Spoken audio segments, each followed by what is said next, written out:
So, good evening.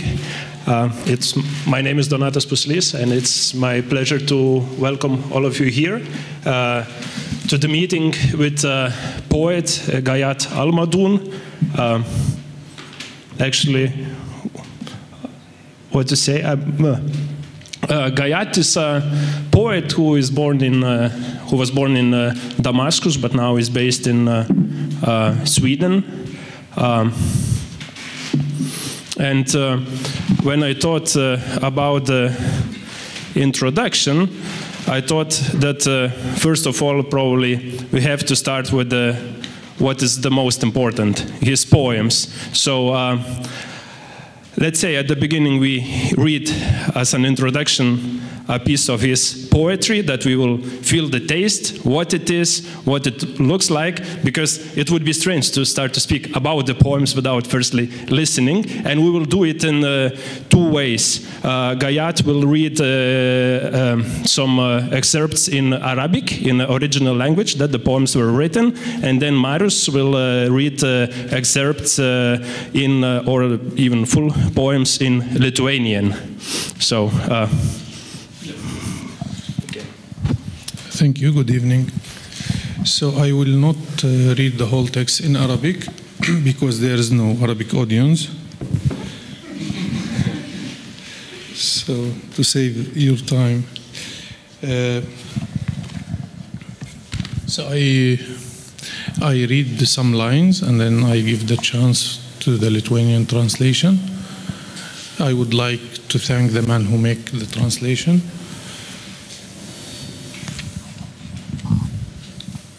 I began with we, yes? Yes. نحن. This poem is written in the end of 2008, beginning of 2009, during the attack of Gaza, for a poetry film made by the Swedish poet Marie Silkeberg. In that time, she was making a book about the destruction, and she asked 17 poets from all over the world to write about the destruction, and she made 3 films about Hanoi, and Hiroshima and Auschwitz, and then she sent the book to the publisher house, and then the attack happened to Gaza, in Gaza, and then she called me and she told me, I hear that you are a Palestinian poet who arrived to Sweden. I say yes, and she told me I stopped publishing the book because the attack happened in Gaza, it's the destruction now, not the history. So could you write a text about Gaza so I can make poetry film and add it to the project? And she explained for me. And then I say for her, but I have never been in Gaza. But my grandmother is there.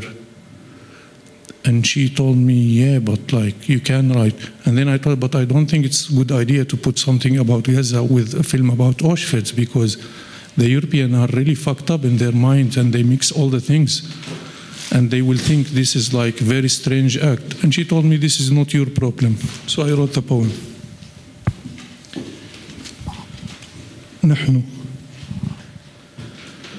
نحن المتناثرين شظايا الممطرين لحما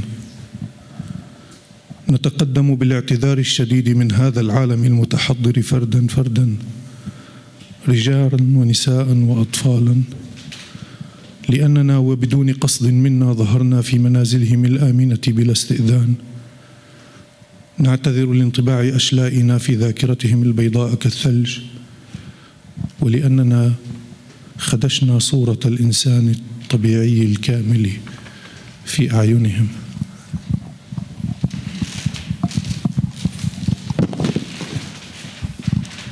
Okay, first I want to thank Ghayath for opportunity to read and translate poems, and I must confess that I did translations from English.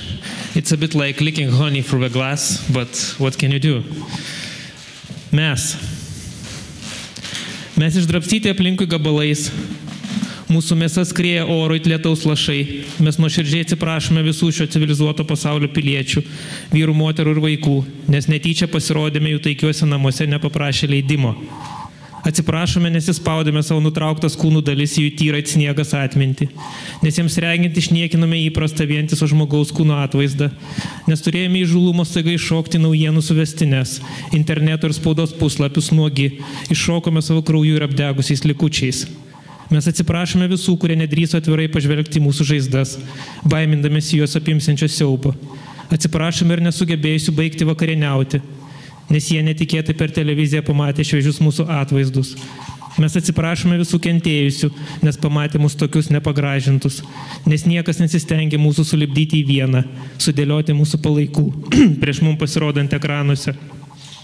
Mes taip pat atsiprašome Izraelio kareivių, kurie norėdami mus ištaškyti į gabalus, taip stengiasi spaudinami mygtukus savo lėktuvuose ir tankuose. Mes atsiprašome už tai, kokie bjaurūs atrodėme, jiems nukreipus savo bombas ir sviedinius tiesiai į mūsų minkštas galvas. Atsiprašome už tas valandas, kurias jiems dabar teks praleisti psichiatrijos klinikose, stengiantis vėl tapti žmonėmis, kuriais jie buvo prieš mums pavirstant į atgrasius kūnų gabalus, persekiančius juos kaskart jiems bandant užmigti. Mes esame jums ekranuose ir spaudoje matyti dalykai, ir jeigu pasistengtumėte sudėti visus gabalus į vieną, kaip dėlionės detalės, pamatytumėte mus aiškiai, taip aiškiai, kad nepajėgtumėte daugiau nieko padaryti. Thank you. The second poem, it's called Ode to Sadness. In February, I was invited to participate in Poetry Festival in Den Haag, La Haye in Holland. And they were stupid enough to ask me to rewrite the European anthem. And I was like sitting in my home and I say to myself, is these people serious? They ask Palestinians to rewrite the European anthem. And the European anthem, it's like, it's the anthem for the European Union, and it's written by Schiller and Beethoven make the music, you know, Ode to Joy.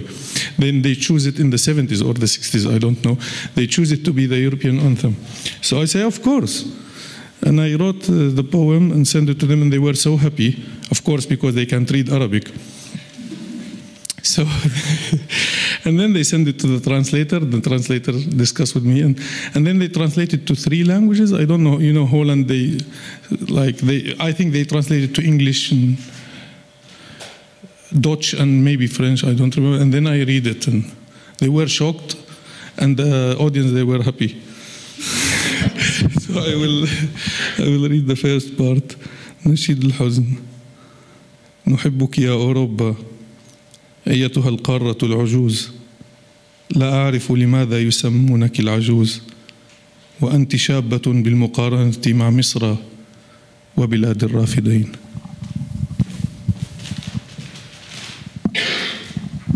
Aš paskaitysiu pusę teksto, nes jis tikrai ilgas, beveik 2 puslapiai, antrąją dalį. Mes mylime tave, Europą. Mylime už laisvę, kurią suteikė, kai sprukome į tavo glėbį ir apsimetame, kad nepastebime rasizmo, kuris stengiasi sušluoti po kilimėliu, kai tvarkaisi svetainėje. Mylime tave, Europą, kolonijinės praeities sugulovę, prigimtinių gyventojų žudikę, kraugerę tautų, gyvenančių nuo Indijos iki Kongo ir nuo Brazilijos iki Naujosios Zelandijos. Inkvizicijos meilužė deginusi raganomis laikytas moteris, prekiavusi vergais ponę, gabenusi juodaodžius į naująjį pasaulį, apardeido Pietų Afrikoje kūrėja, fašizmo ir nacizmo sutvėrėja, išradusi galutinį žydų klausimo sprendimą, dėl kurio gimiau Jarmuko pabėgėlių stovykloje Damaske, nes tau pakako įžūlumo atiduoti mano šalį Palestiną kaip mokestį, kaip kompensaciją, kaip holokausto sprendimą. Holokausto, kurį vykdė tavo baltieji gyventojai, įtikėję arijų rasės grynumu. Mylime tave, Europą, nešiojame tavo pasus, jie lengvai atveria mums visas duris, nors tavo kulkos kapoja kūnus milijonų alžyriečių, norėjusi tik pasimėgauti laisvę, kurios šaukėsi tavo prancūzų revoliucija. Mylime tave, Europą, mylime tavo meną ir nekenčiame kolonijės istorijos. Mylime teatrą ir nekenčiame koncentracijos stovyklų. Mylime muziką ir nekenčiame tavo bombų garso. Mylime tavo filosofiją ir nekenčiame Martino Heideggerio. Mylime literatūrą ir nekenčiame orientalizmo. Mylime poeziją ir nekenčiame Ezros Paundo. Mylime tavo žemynę klestinčią išraiškos laisvę ir nekenčiame islamofobijos. Mylime tavo pažangą, civilizaciją, sekuliarumą, teisingus įstatymus ir tavo pačios teritorijoje galiojančias žmogaus teisės. Ir nekenčiame rasizmo, dvigubų standartų, arogantiško požiūrio ir kruvinos istorijos. Pasiimk nacizmą ir duok mum Immanuelį Kantą. Pasiimk juodmarškinius ir duok mum itališko vyno. Pasiimk genocidą Alžyrą ir duok mum Baudelairą. Pasiimk Leopoldą II ir duok mum Hannah Arendt. Pasiimk Franko ir duok mum Cervantesą. Pasiimk savo dalykus ir leisk mums pasiimti savuosius.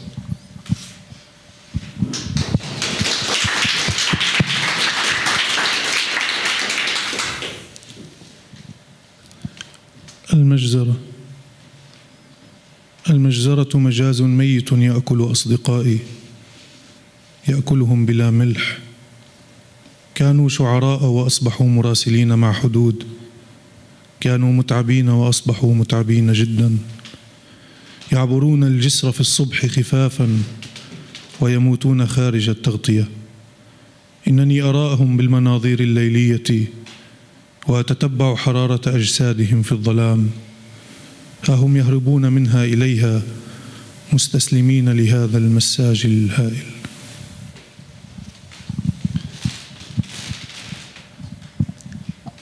Skerdynės.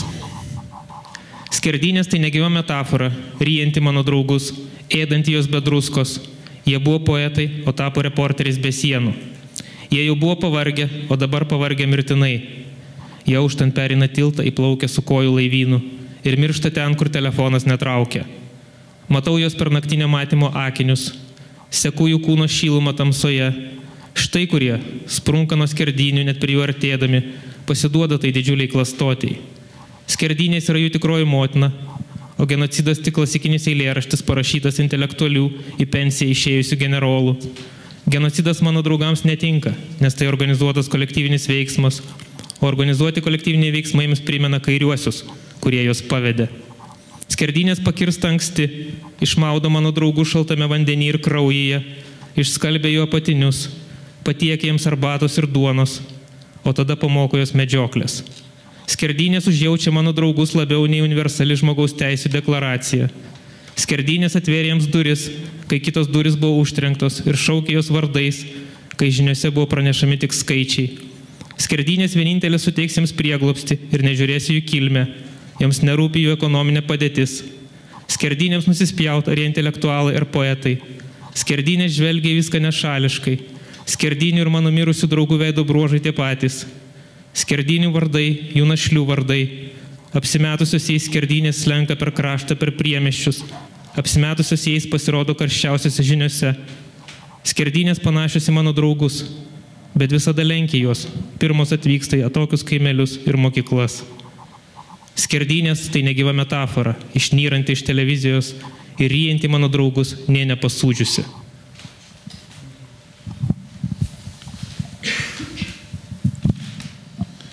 وكانت دمشق تبتعد كتبت هذه القصيدة لامرأة أحببتها وافترقنا هي الآن لديها رجل آخر وأنا لدي هذه القصيدة.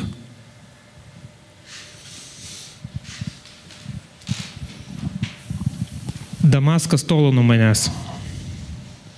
Parašiau šį eilėraštį moteriai, kurią mylėjau ir mes išsiskyrėme. Dabar ji turi kitą vyrą, o aš eilėraštį. Kai palikau Damaską, nejudėjau aš, o Damaskas tolo nuo manęs. Tokius dalykus savo reliatyvumo teorijai bandė apibrėžti Einšteinas. Apie tai žolės lapuose rašė Whitmanas. Tai šnibždėjau tau į ausį, kai stengėsi mane mylėti. Damaskas tolo nuo manęs, o man rūpestingai suviniota širdis gulėjo lagamine. Širdis, kurią taip gerai pažinojai. Jis staugė it vilkas Jordano dykumoje, kol stengiausi susekti seniai graužinti alkį, nes man trūko meilės nuo tada, kai Damaskas mane paliko, o kantrybė yra dorybė ir tik Dievas gali padėti. Tu taip gerai pažįsti mano širdį. Maitinau ją tavo pakimusių balsų, kad nusiramintų. Pučiau į akifo dūmus suminkštint norėdamas, kol beduinas dėvintis mano odą klajojo po dykumą su arabais iš šiaurės. Kaip galėčiau apsistoti ir gyventi tavo namuose, jei pats Dievas patvirtino, kad klajosiu po slėnius. Kaip galėčiau apsistoti, kai Mauala eilėraščiai pagrobė mane iš motinos rankų, o tavo liemuo skaistus it mirtis, paima mane įkaitų nuo draugų atitolina. Ir seku paskui tave, kaip Imru Alkaiso draugai sekė paskui Imru Alkaisą, iš vienos šalies į kitą, nuo vieno asmens prie kito. Ir bėgu nuo tavęs, kaip vyras bėga nuo savo brolio, savo motinos ir tėvo, nuo savo vaikų ir mylimosios. Damaskas tolo nuo manęs, kol nejudėjau. Mano lagaminas spruko mane lenkdamas, o mano širdis, pilna arabiškos iškalbos, skubėjo į priekį. Mano širdis, kurią taip gerai pažįsti. Kas kart, kai naktį ištraukiu iš olos, kad pamatytų mėnulį. Jį kaukia tavo vardą, bet esu kietesnis nei akmuo. O mano širdis, kurią tu taip gerai pažįsti, ta širdis nesuminkštėja. Thank you so much.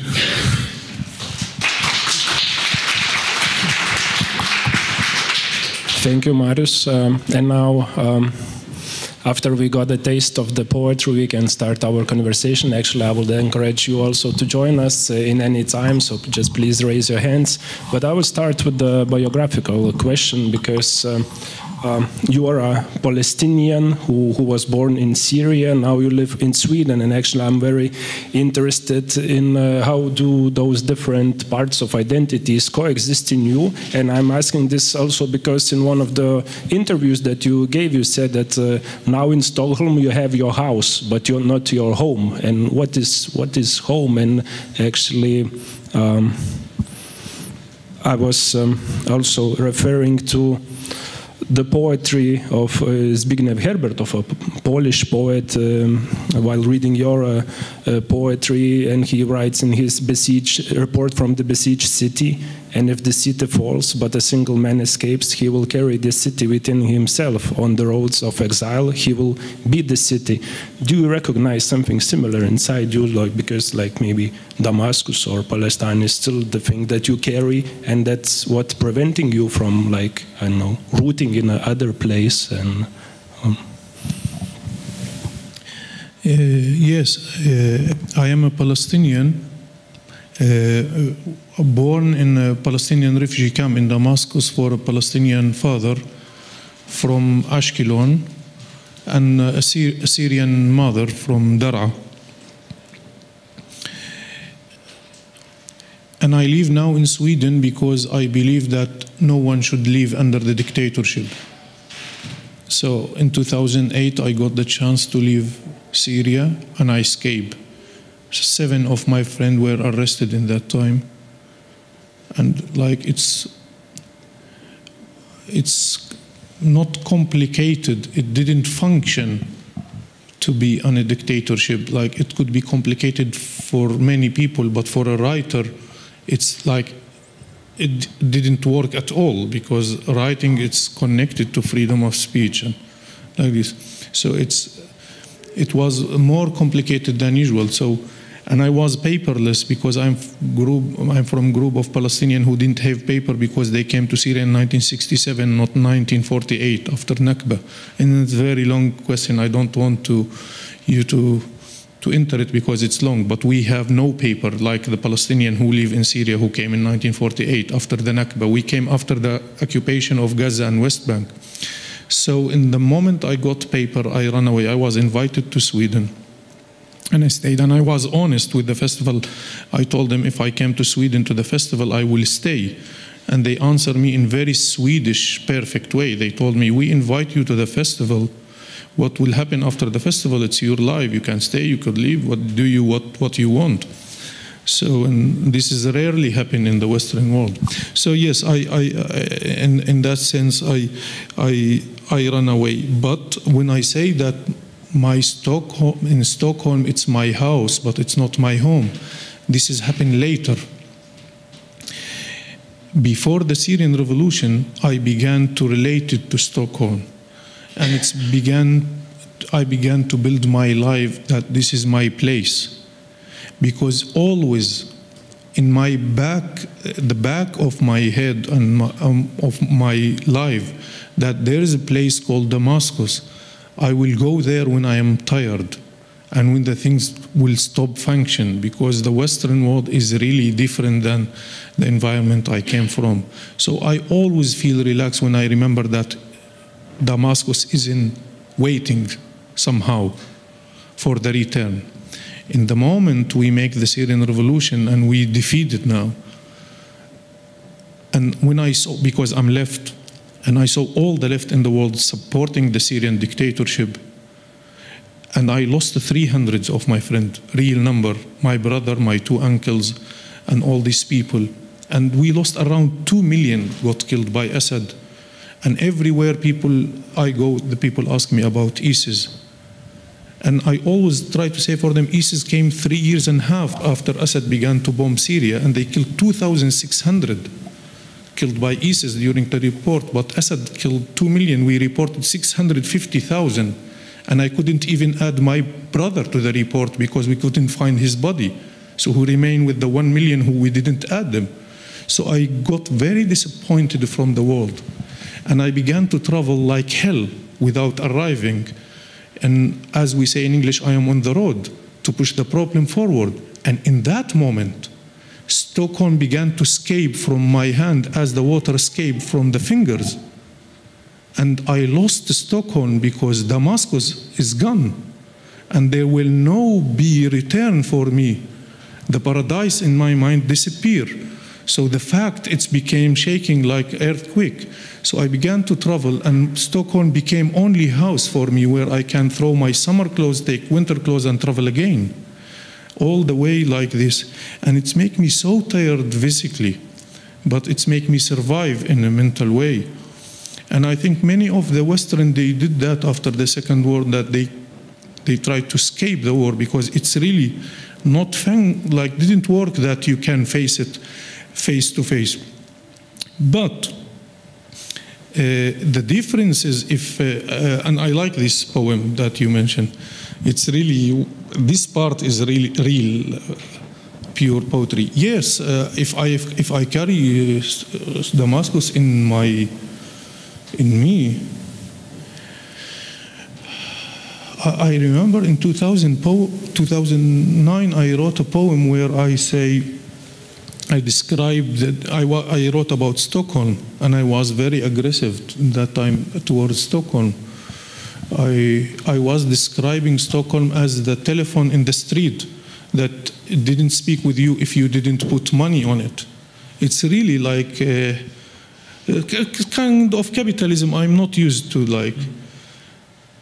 And in that poem I say, I will tell you about the city I live in, Stockholm, blah, blah, blah, blah, blah, blah. And then I say, I will tell you about the city live in me. So I live in Stockholm and Damascus live in me. And then I say Damascus resemble freedom.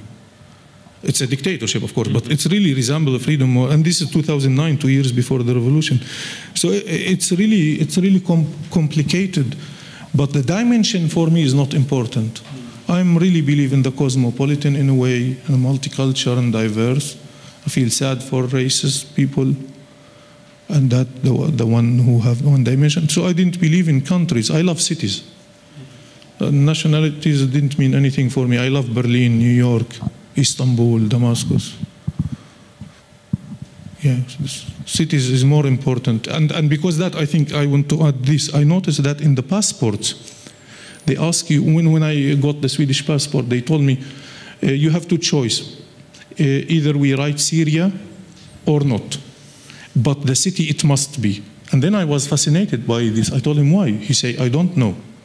And then I noticed that in all over the world, you allow to mention the country or not. So you can say Damascus, Syria. You're born in Damascus, Syria. But you must put the city. And then somebody told me it's because the country always change. Czech Republic became, it was Czechoslovakia, it became one country, Macedonia, you know this. But the cities always exist. So yeah, then I began to be more fascinated by the cities. Damascus was part of the Roman Empire, was from the Greek Empire, from the Islamic Empire, and all like this. So yeah. Mm-hmm. I don't know. I remember once I was doing a research for one of my lectures about the changing perception of Holocaust in Lithuania, and then I simply Googled and entered the word genocide into Google, and then I got such a results. For example, that the genocide of cats is happening in one of the districts here in Vilnius, and then I thought, okay, so probably we lose the meaning of the words, the power of the words, the power of the words to impress, to challenge us. And actually in your poetry, like for example in the Massacre, you write that massacre is a dead metaphor that is eating my friends, eating them without salt. In Black Milk, I read similar verses, and poetry refuses to obey me by repeating the outworn metaphors of classical poets. And actually, I would like to ask you about how did you search for your poetical language through those all outworn metaphors, and what do you seek by your poetry to challenge, to confront, or? Yeah, many people in the world, not many, all of them, and I'm really in clash with this, like all the readers and the writers I know, they think that I write political poetry. Mm-hmm. On the back of the book, it's written that it's pure political as it should be. Yeah, it's not. It's not at all what I like. It's really wrong, totally wrong. Yes, politics is in everything. Politics, class, gender, feminist, it's all mixed. You can't separate anything from politics. But this, I really mean it. This is not political. This is my life. It's so simple to that level that this is my life. I write about my memories, my experience, my life, my friends, my family. I can't be separated from my reality. I can't be writing about the beauty of the spring after the snow in Sweden and my mother under bombing without water because the siege of Assad army. Like it's like it didn't work. The dictionary of my poetry, it's changed. It's became rough. And I think if my poetry considered to be a political, as I always say, then the Swedish poetry is political because they write about nature, the things that they surrounded by, they reflect their memories. I have the right to reflect my memory. If my poetry is political, the Swedish poetry is political. Or not. Or they should find another solution. They change my life, make my life good, then my poetry will be about love. Let's make, we make a deal, like change my life, give me normal life like the one you have, and then when we discuss everything. But if about the metaphor, when you say the metaphor, actually, you know, in Syria we use the metaphor as a way to escape, you know, and it's. After the Syrian revolution, the Syrian poets began to escape from the metaphor itself because now they can say the things in a direct way, and because the killing in Syria is happening in a direct way, and it's so clear. 1 million video on YouTube filmed by the Assad killing themselves. They film it and they put it on the YouTube to make the people scary and stop the revolution. So when the killing is clear and direct, then no need for the metaphor itself. I began to not use the metaphor in a way. After I arrived to Sweden, I began to have, in Arabic we have different kind of metaphors, what we call majaz and isti'ara, in different way in the European way. So I began to not use isti'ara at all, because I feel like I tasted the freedom in freedom of speech and freedom of act and like this in the European society. So no need to go back.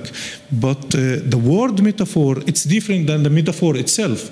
When I say the word metaphor in my poem, I mean something.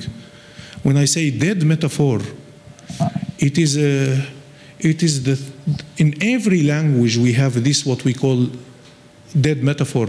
It's two words, you put them together and they give new meanings, and with the time they became not metaphor because they became new meaning. But if somebody take your dead metaphor in Lithuanian and translate it to German, and he translated word by word, he go to the original metaphor, and then it became problematic and poetic in a way, or as the European describe the Arabic poetry, and it's totally wrong. They say flourish poetry or like exotic, and it's not that at all, because they didn't know how to translate the dead metaphor. Like I can say in Arabic, my mind is flying. It's mean I'm crazy. So if you can't translate it, my mind is flying, and then you say, oh, this is a flourish poem. No, it's mean crazy. It's a dead metaphor. If you understand what I say. So there's differences when I mention the word metaphor and like in the poem and the metaphor itself.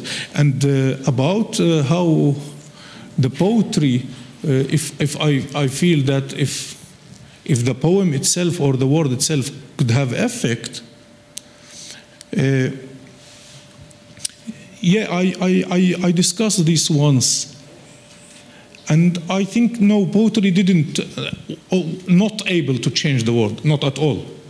But I noticed something, that poetry are able to change people, some people, who they are able to change the world. And I have been changed by a poem when I was 17. So yes, people are able to change. So poetry could change some people, in a way. Mm-hmm. Today it's a special day. We celebrate 100-year anniversary of the end of the First World War, and at that time it was a great war, the war that was supposed to end all wars. And one of the cliches is also that history is our teacher. We repeat, and then actually we can ask ourselves, do we learn something from it? Because after the First World War came the second one. Now it's also, we speak about at least a renewal of the Cold War, which is quite hot. And I would like to ask about history, of your interpretation of history. Can we learn from it? And for example, in The Capital, in one of your poems, you write such a line: a security man armed with a history stands to mark out a barrier between the suburbs and happiness. So, which means that it's not just it's not a teacher, but it's actually used as a gun to build walls, to separate people. And can we find the, common language? For example, you also used the term Nakba. When Israelis celebrate Independence Day, you commemorate it as a Nakba. So we already see how history goes to different ways. And it's not only about a narrative. This narrative has consequences then in everyday life. So, yeah. Do you see any hope, for example, that one day, like in Israel and Palestine, people will have some kind of common understanding, or? Yeah, in the poem "The Capital,"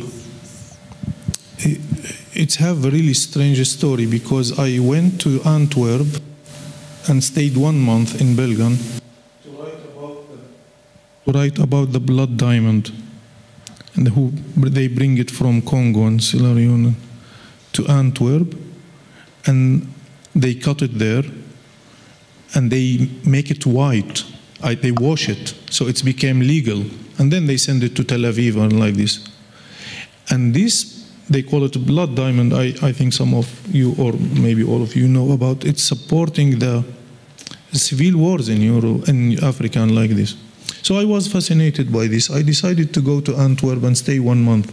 And during this month I have communicated a lot with the Orthodox Jew who were working in the diamond, and they like so much that I'm a Palestinian. And so we became some friends with some of them. And I want to write even about Congo, how small country like Belgium killed 15 million in Congo only for joy. Leopold II killed them only for, he was hunting them. So during my stay in this 1 month in Antwerp, the Syrian people began to drown like hell in the Mediterranean by thousands. So my poem switched from the blood diamond to the Mediterranean. So it began with very strange line: what is the capital of Congo, Kinshasa? Antwerp.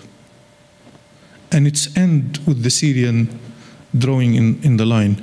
And from this poem, I began to judge the colonialism history again. I am a result of the colonialism history. So I began to judge it again in a different way, not the way that white people judge their history.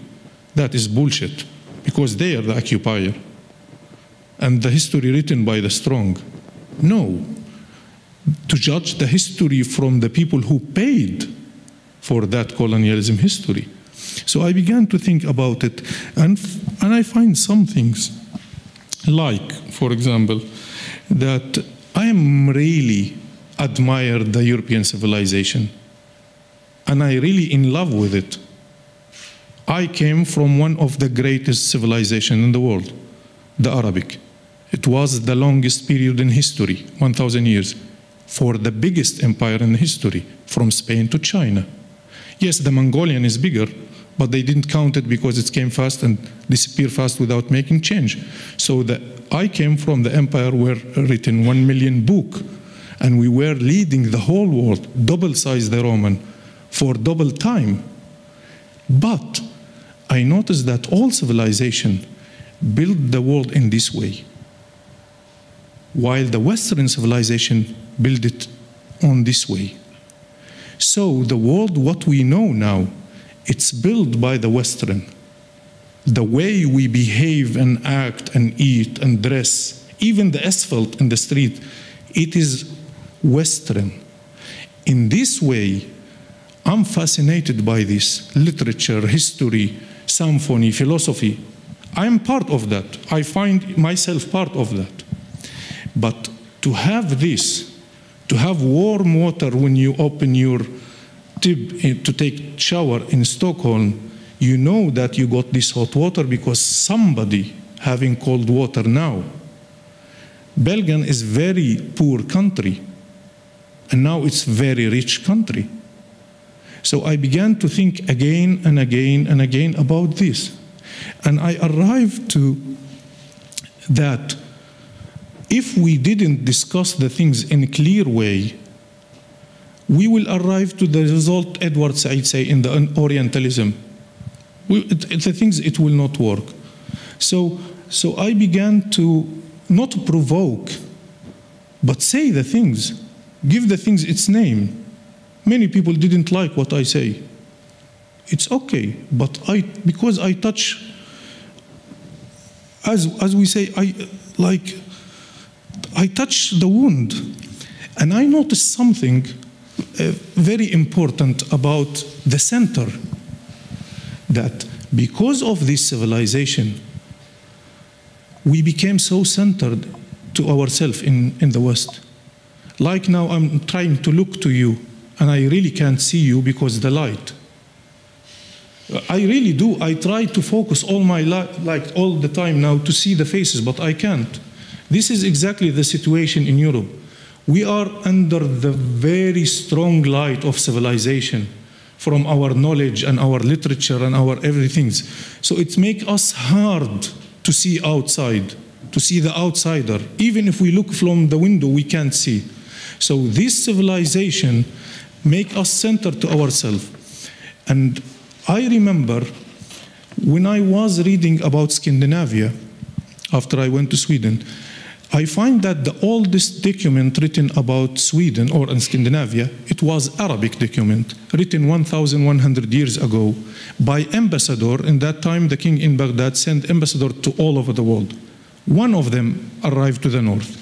The Russians say Russia, the Finnish say Finland, the Norwegians say Norway, and the Swedish say Sweden. Nobody knows where he arrived. But in this big document, it exists in the Berlin Museum, he described from 1,100 years ago the situation in Scandinavia. He was well educated, came from city have 2 million people, Baghdad. He finished university. He's so clean. He's so civilized. And he arrived to this barbarian Scandinavian people, Vikings. They didn't even take shower. And he speak exactly like white men speak about African and Indian. And then I noticed that every fucking civilization, when it's big, it became so centered and so racist.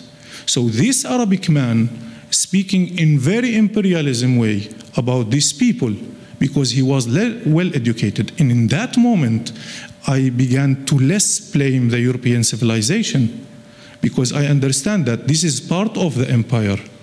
And this is take me to something it is about the right of critique. Because I notice every time I make critique in Sweden, people say for me, go back to your land. No. The right of critique is one of the human rights that must be saved. Because who was the people who were not allowed to make critique in the history?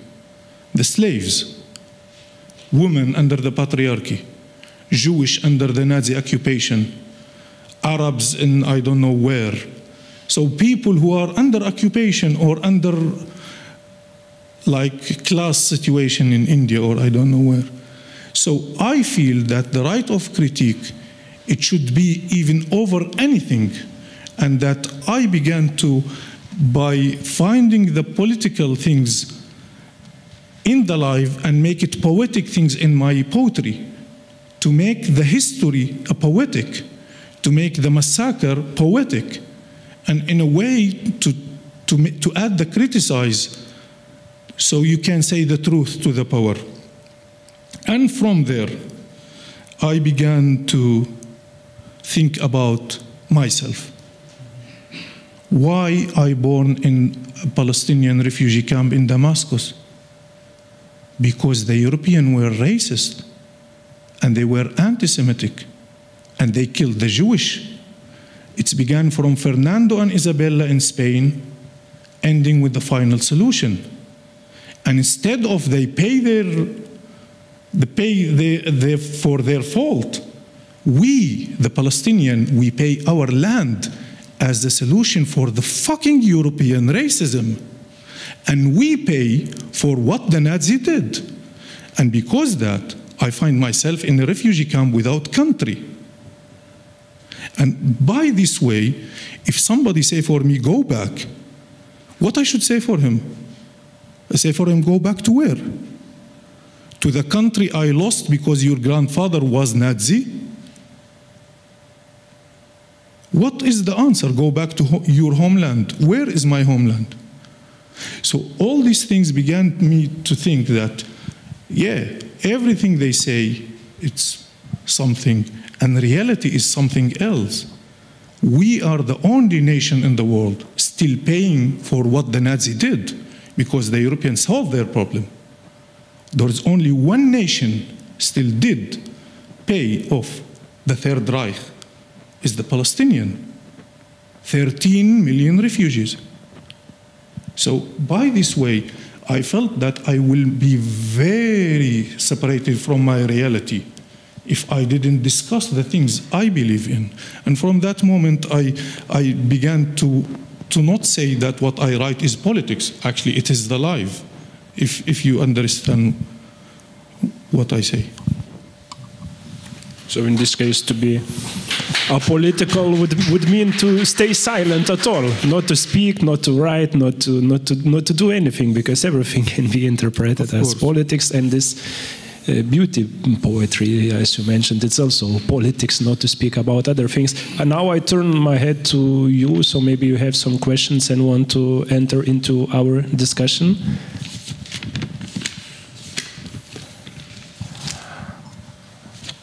Okay.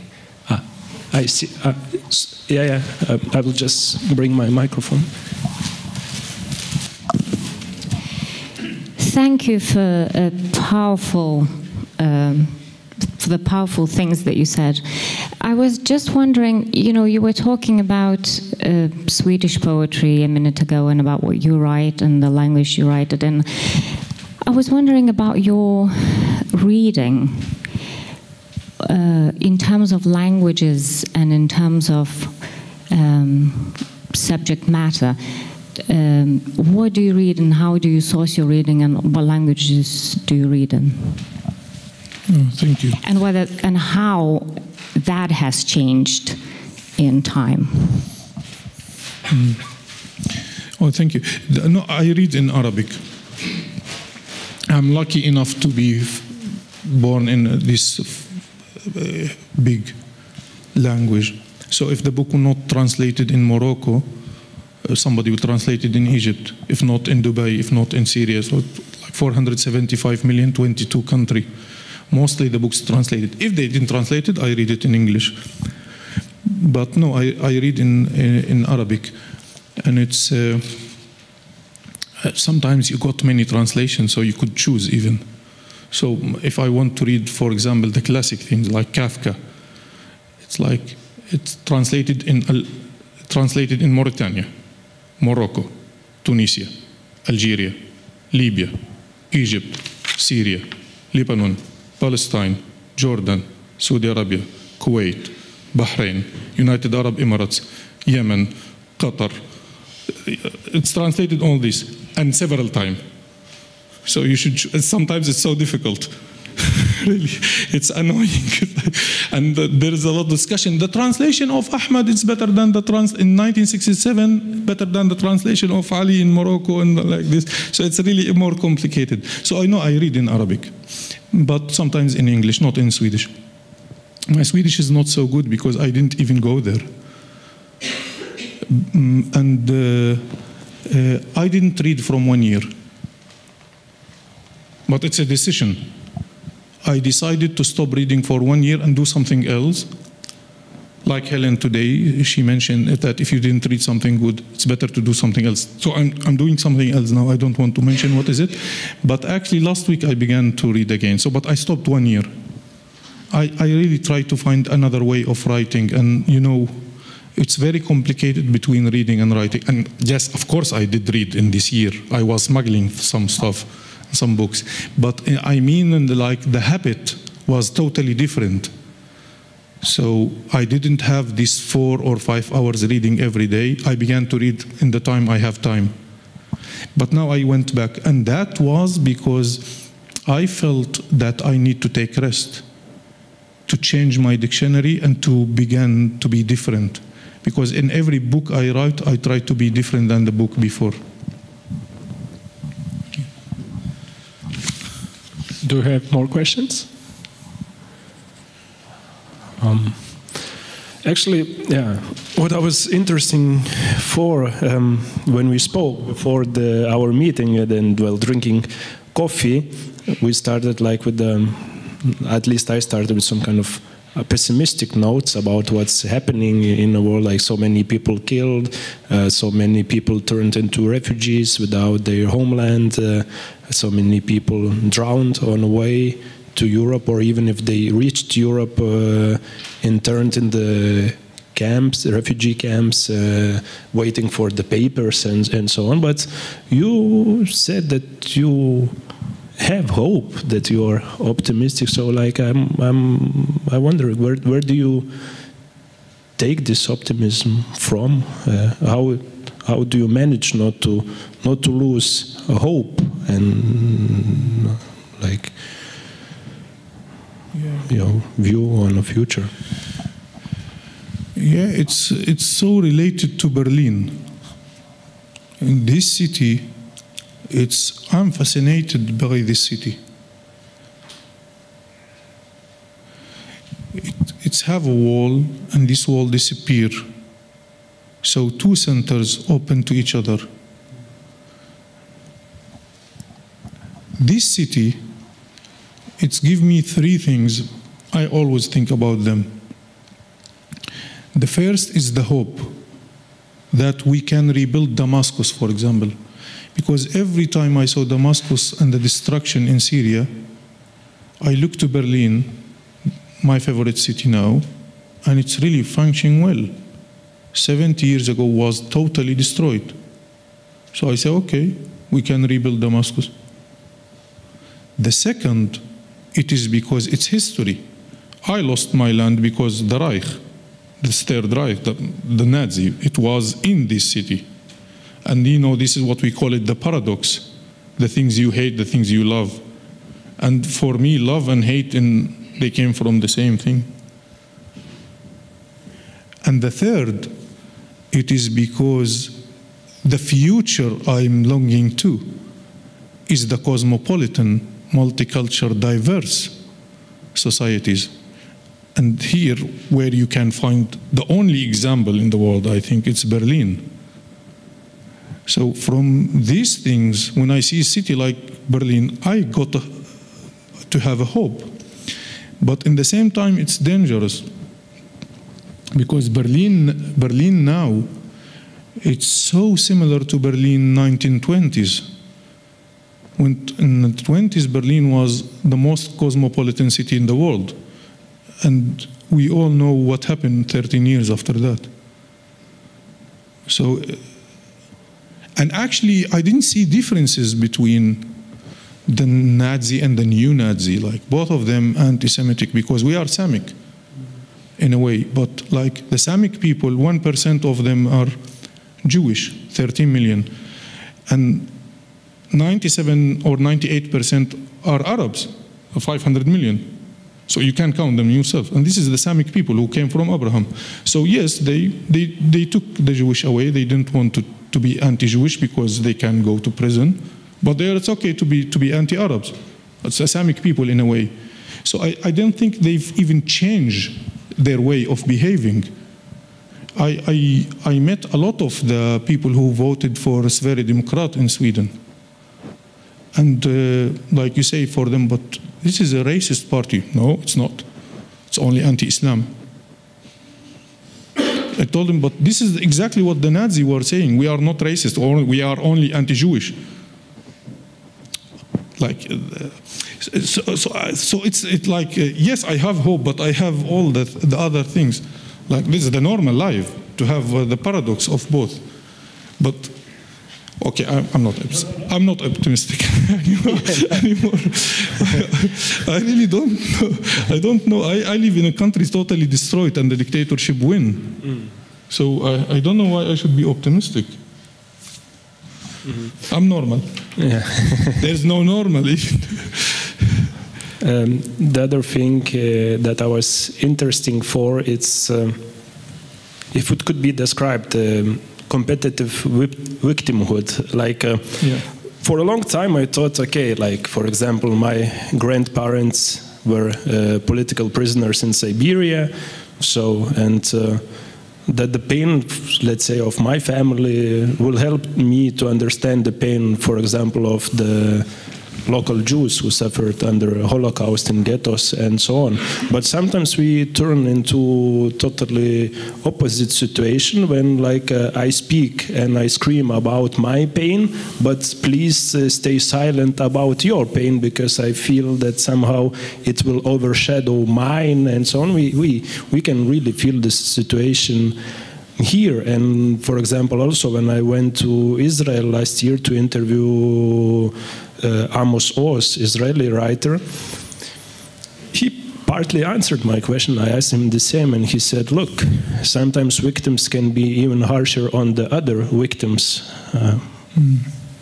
So in this situation, like, how to find conciliation or understanding?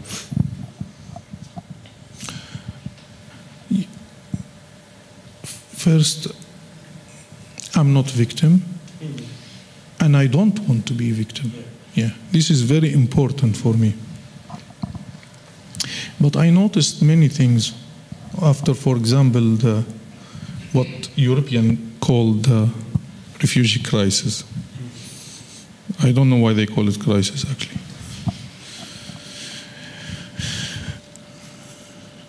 Maybe I will speak a little about that later, about the crisis. But I noticed something. Between 2008 and 2011, I was in big discussion with many of the Western intellectuals all over Europe about the Holocaust. And how the European, they always answer me that we didn't know. And I was naive enough to believe that they really didn't know in that time. But then when the Syrian revolution began and the mass killing began in front all of the world, and I began to say to the people, and then they continue denial, then I understand that they were liars and they know exactly what happened to the Jewish. Exactly like what happening now. They know everything happening to the Syrian, but then even they refuse to open the borders. not only not help. For example, Sweden in March 2013 voted in Brussels, in La Haye, against taking the file of Bashar al-Assad to the criminal court. And they canceled the decision. All Europe voted yes, Sweden voted no, and canceled it. Security Council, he say, we send group to check the chemical attack, but they not allow to say who throw the chemicals. What the fuck? Strange. This Sirija. So they not allowed to say who throw the chemicals, because if they say, then Assad will be criminal. United Nations decided to stop counting the death in Syria 8 months after the revolution. So Assad was free to kill how much he want. Mr. Barack Obama make block of selling weapons to the Syrian opposition, so we can't get rid of from Assad or stop him bombing us. So when I saw all this, I understand that these European people who told me we didn't know anything about the Jewish killing, they were fucking lying. They know everything. They know everything happened in Rwanda, Liberia, Kosovo, Syria. They actually was part of the killing by the silent. So I began to rethink about this. And I was fascinated by the article written by Hannah Arendt, We Refugees. And she described the Jewish who arrived to New York, and mostly how they want to be immigrant but not refugees. And they try to delete everything connected to the word refugees. They are only immigrants like this. And then I began to play, and I say, I take away the word Jewish and put Syrian, and it's function well, as if it's written now. And this is show how much she is genius. There is no differences. And about what they call the crisis, actually it's not crisis at all. The Syrian refugees were like normal, they got it before in Europe. More than 60% of the refugees and immigrants in the world are European, white European. They occupy the whole world. Canada, Australia, New Zealand, Latin America, this is the refugees. They are the crisis. They are. Less than 1% of the European are immigrants from outside the white race. Less, it's 0.6 maybe. Crisis for what? Poland. They have 100 Syrian refugees from 7 years, and they make a lot of demonstration against them. Every week they make demonstration against this 100 Syrian. Once they asked me, and I told them on the stage, make for them football team. Make them a theater play, like all of them, it's 100. What the fuck you are doing? And you know what they say? They make a conference or, I don't know, parliament meeting, and they say, we can accept another 100 Syrian refugees if they are Christian. What the fucking value we have in Europe? Turkey have 6 million. So all these things make me really think about what kind of crisis. Yes, I'm so respectful for Germany and Sweden because they opened their borders. They take the responsibility to not be judged in the future. So now they can say, yes, we know and we did something. But the other will act after 40 years exactly like they act toward the Jewish. We didn't know what happened to the Syrian. And they repeat all these things. As our conversation approaches the time limit, let's just, last opportunities to interrupt our conversation.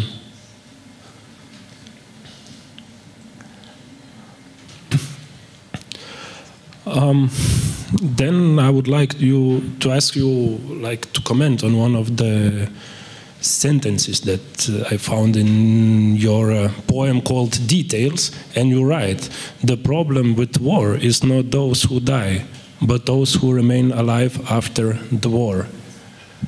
How so? Yeah. Yes,